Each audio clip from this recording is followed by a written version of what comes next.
Good morning, everyone. We are coming to you live via Facebook streaming.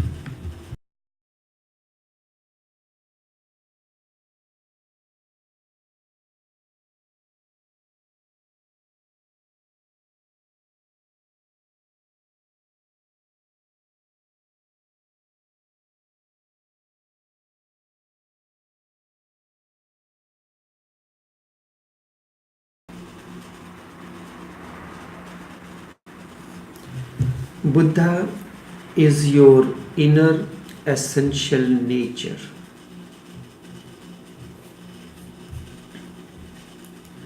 Is not as but you consider that Buddha is outside you. Unless you are aware that your inner essential nature is Buddha, you will not be able to find Buddha outside. Two things are required for it. Number one, sincerity and mercy.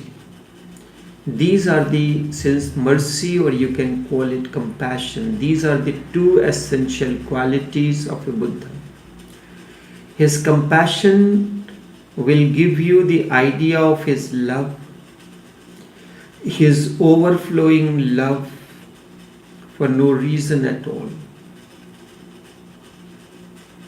If you can find a man of love, remember these words.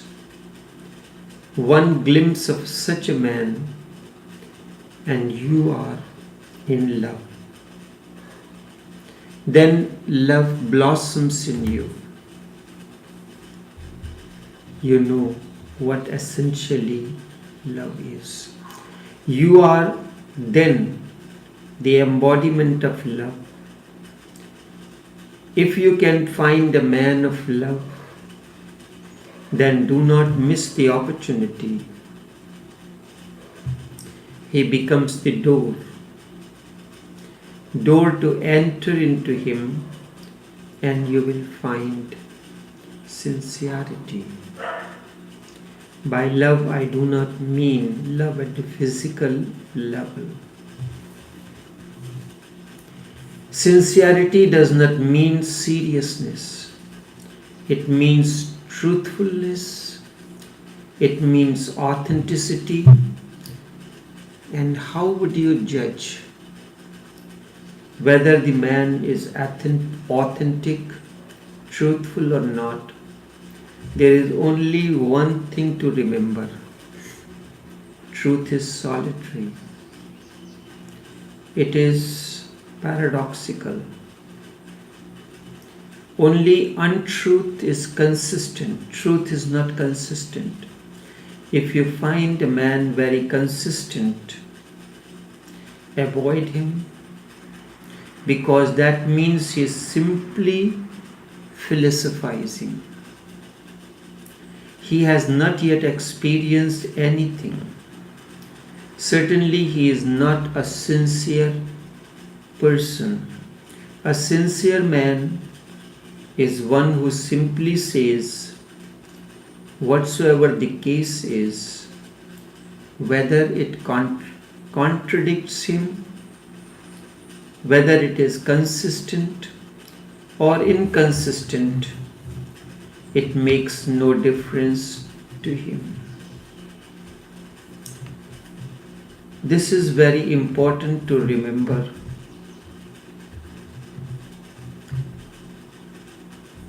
I want you to remember this always.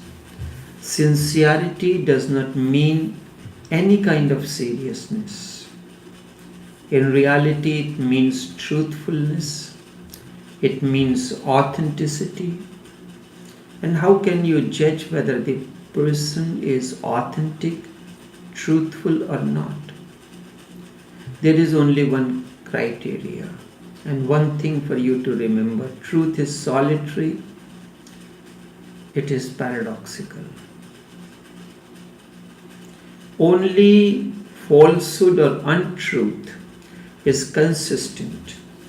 If you find that a man is very consistent in his statements, avoid him, because that means he is simply philosophizing. He has not yet experienced anything that you can call truth. A sincere man, the essential quality is he simply says whatsoever is the case. He does not want to know what he said earlier. It does not matter whether it contradicts his previous statement or not. It does not matter whether he is consistent or inconsistent. Nothing makes difference to him. Remember the Zen definition of truth. A truth is that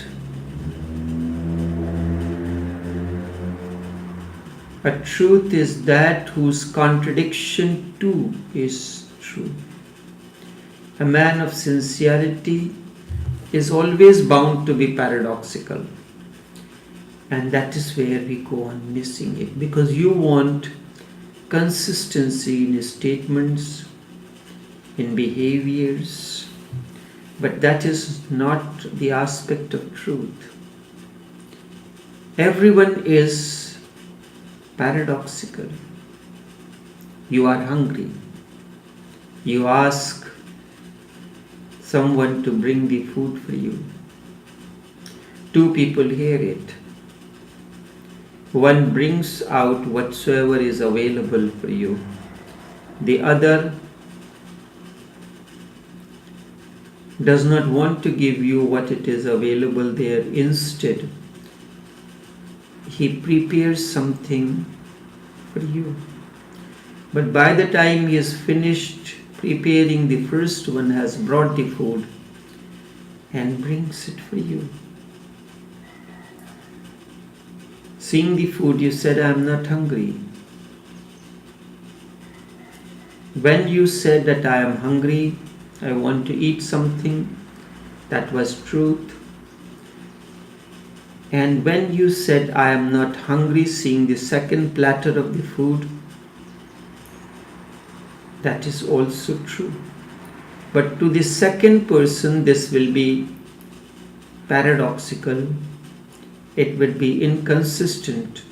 And he may say, just half an hour ago you said you are hungry. Now you are saying you are not. What is all this? But the truth is, both are true. Something like this we experience in our lives on a day-to-day basis. But when it comes to religion, we want to be consistent. The Zen definition of truth is, a truth is that whose contradiction is also true. So a man of sincerity is bound to be paradoxical, and that is where you go on missing him. If you come across paradoxes, you think this is inconsistent man. How can I trust him? How can he be true? You have an idea that truth has to be consistent. This is erroneous. You have been conditioned into it. Indeed, it is your idea of consistency that prevents you finding the Buddhas. And you fail in the trap of logicians, philosophers and thinkers. A Buddha is basically, fundamentally, tacitly paradox, because he sees truth in its totality, and totality is paradoxical. The totality is both day and night, love and meditation. Truth encompasses contradictions within its womb. Truth encompasses contradictions within its womb. It is both this and that, visible and invisible, form and formless. Totality is both birth and death, and neither. It is day and night both. Totality means whole thing is so complex that you cannot make any consistent statement about it. You have to go on contradicting yourself. This is what reality is, this is what life is.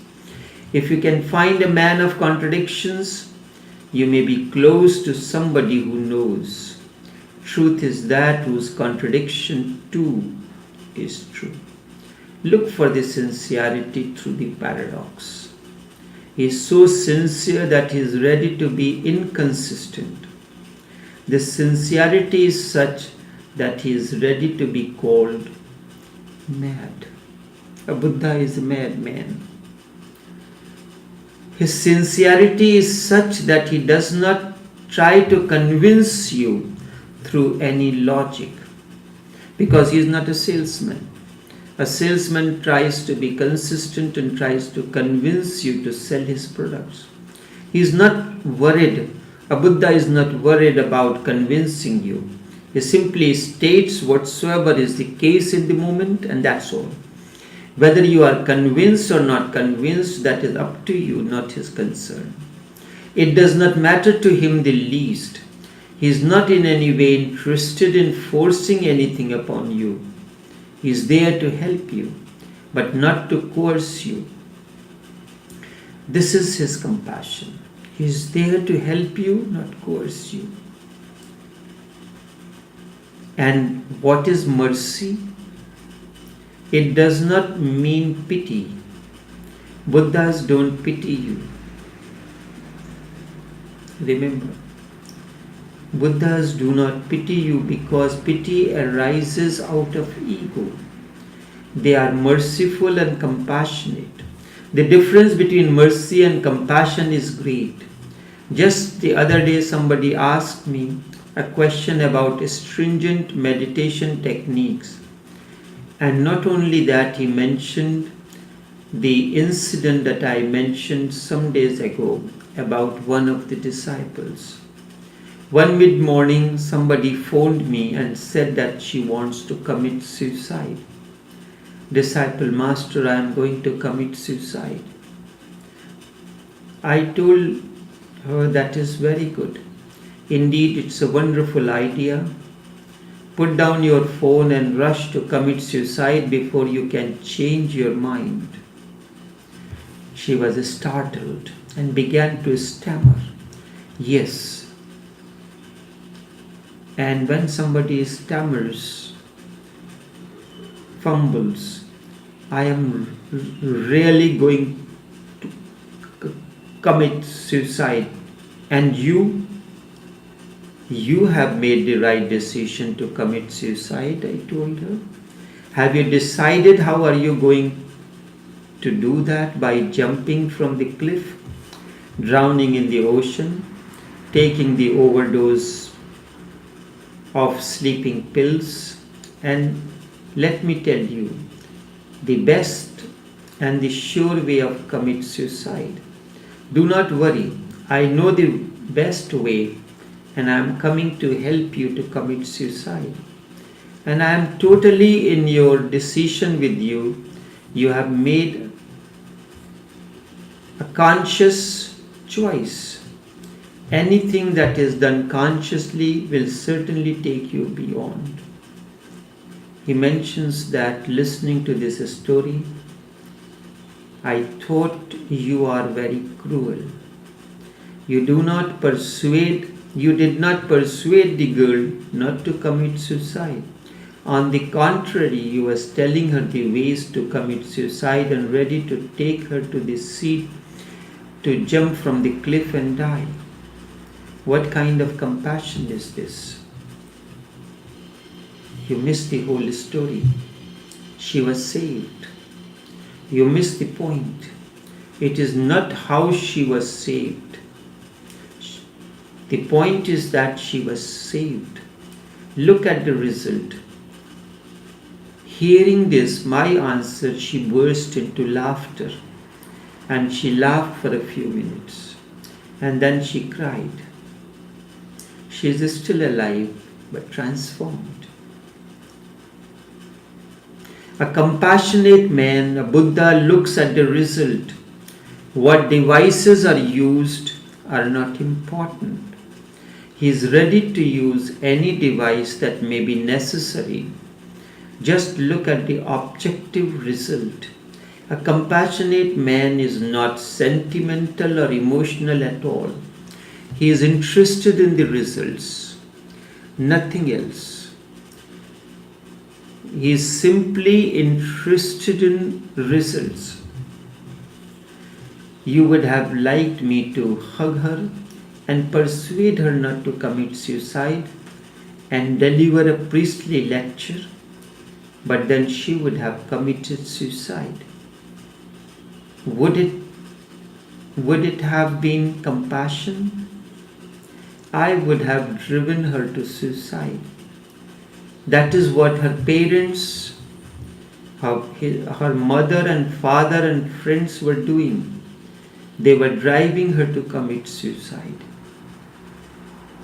The more they were trying to persuade her, the more she was trying to say, no, I am going to commit suicide. In fact, she was getting more and more excited about suicide because of these people and their attention. And they were all loving people. They loved the person. Now see the difference in two approaches and decide which shows the compassion. These are the two kinds of love. One is sentimental and emotional. Such love does not help in any way. The other is objective love, and certainly it helps.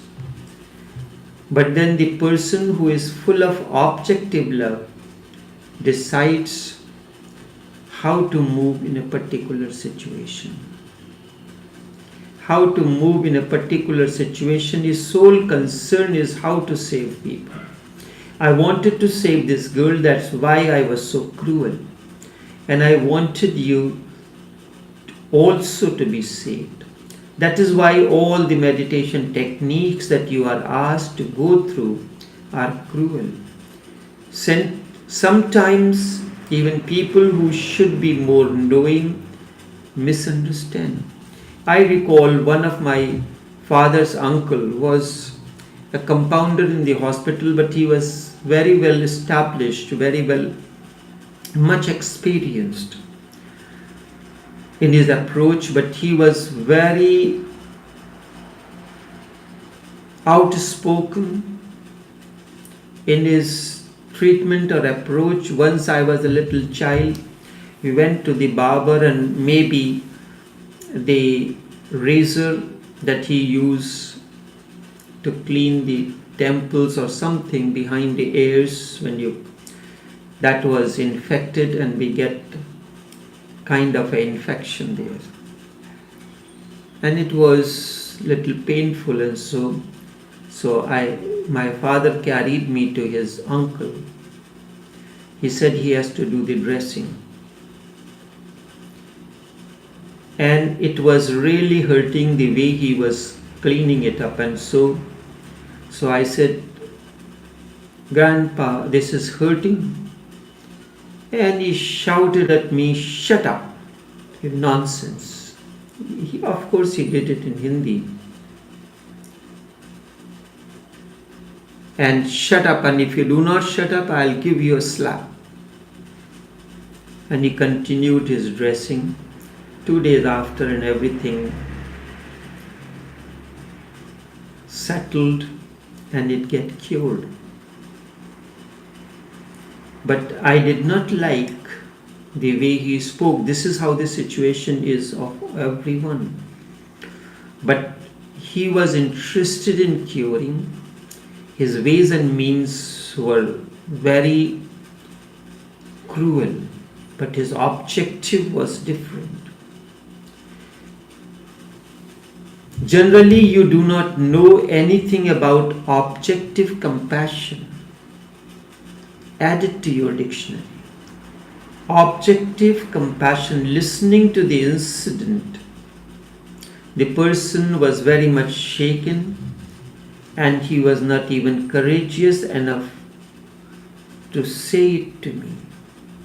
So I had to explore out of him In the beginning, he was reluctant to say anything. He misunderstood the whole point. But that is what happens to knowledgeable people. Because the people think they know and they judge Buddhas from their past. He does not know anything about Buddhas, their ways and means. Buddhas use many things as device. Anything that is possible in the moment and is available in the moment, he uses as a device. All such devices are to destroy something and to shake you into your awakening. The whole point is to shake you out of your sleep, and all kind of things will be used. If sometimes a dagger needs to be put into your heart, it has to be used. If a sword is needed, then it has to be used. Such is the compassion of Zen masters. Sufis are also very stern in their ways and means. The master throws the disciple from a height and the disciple attains to enlightenment. You will recall the story when a woman comes to Hazrat Sheikh Imam Zafar Sadiq and she says that she had been to this master and that master, and each time when she entered into the new fold she was welcomed and considered that she was a woman of some wisdom. Now that she has come to Imam Zafar, he said, "Woman, go home and I will send you my reply in a few days' time." A few days' time, a messenger from Imam reached the woman's door and he handed over a packet to the woman. It has a piece of paper and a bottle which has 3 types of sands, 3 colors of sands, white, red and black, separated by a cotton wadding. And the paper was written, "Remove the cotton wadding and shake the bottle to find what you have become." You have become a mass, just simply a embodiment of confusion. In winter you use winter clothes, warm clothes, but in summer you do not. How can you be consistent that you are going to buy the warm clothes at the beginning of summer? All devices are used to change the gestalt and the energy field of the aspirants. Devices are to change the gestalt and the energy field of the aspirant. Do you remember Jesus saying, "I have come into the world not to bring peace, but to bring a sword"? What does he mean? A man of compassion. Only he can say that.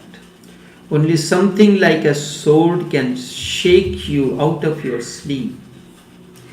So when you come across a man of mercy, remember his whole point is how to awaken you. He is not sentimental. He will not cry with you. He will be very objective and very scientific in his approach. Very objective and very scientific in his approach. He wants to help you. And only such a person can help you. All those sentimental people and their sentimental nonsense is not going to help you in any way. If it was going to help you, you would have already been saved. So, whenever you find a man of sincerity, a man of paradox, truth, whose whole concern is truth, even if it makes him contradictory, he is ready. He does not change the truth just to be consistent, and his whole concern is to help people become alert and a weak. Even if sometimes cruel methods are needed, he is ready to use them. That is the man of compassion. And only a man of compassion and sincerity can be a master. Avoid those who console you in one way or the other. Follow those who are ready to destroy you, because only when you are destroyed, God is born in you. Only then God is born in you. Only this much for this morning. Take care and do have a pleasant day.